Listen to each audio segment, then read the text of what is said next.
The Brother in the Breeze. Aarav was a quiet boy who lived in a house filled with soft light and the scent of jasmine. While other children played loud games in the street, Aarav preferred the company of the shadows and the rustling leaves. He was never truly alone, though. He had a secret that lived in the corners of his room and the pockets of his coat. He had Raju. To everyone else, Raju was invisible. He was the soft gust of wind that closed the door gently and the warmth on Aarav's shoulder when the house grew chilly. Aarav spoke to Raju about his dreams and his favorite stories. Raju didn't speak back with words, but with a feeling of deep, shimmering peace that wrapped around Aarav like a heavy wool blanket. One bright afternoon, Aarav's bull bounced out into the busy road. He ran after it, not noticing the silver car speeding around the corner. Just as the tires screeched, Aarav felt a sudden, powerful tug on the back of his shirt. He was pulled backward, landing safely on the grass just as the car whizzed past.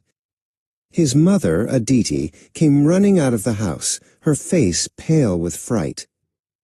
She scooped Aarav into her arms, checking him for scrapes.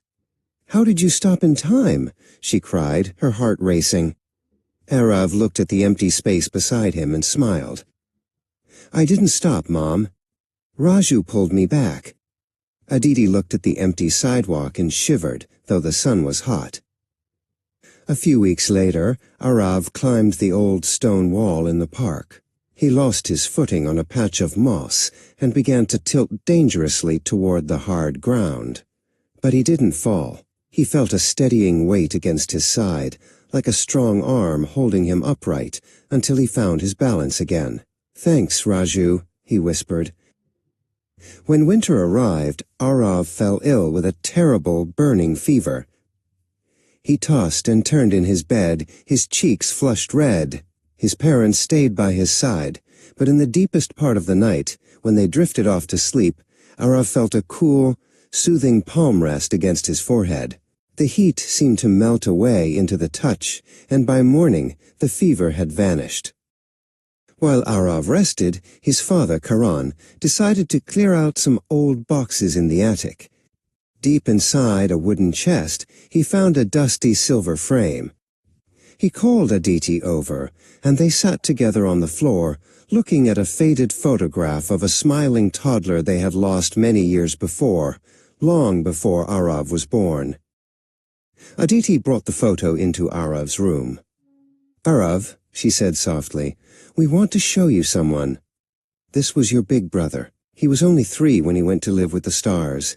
Aarav looked at the boy in the photo. He had the same eyes as the presence in the wind. "That's Raju," Aarav said firmly. "He's been taking care of me." That night, a soft blue light filled the room. For the first time, Aarav saw him clearly, a boy a few years older than himself, glowing like the moon. "You are safe now, little brother," Raju said, his voice sounding like a chime. "You are strong enough to walk on your own. My job is finished." He leaned down and kissed Aarav's cheek before turning into a trail of stardust. Aarav watched the stardust float out the window and into the night sky. He felt a little sad, but mostly he felt loved. He knew that even if he couldn't see the shimmer anymore, he was never truly alone. He stepped out onto his balcony, feeling the wind, and knew his brother was in the breeze.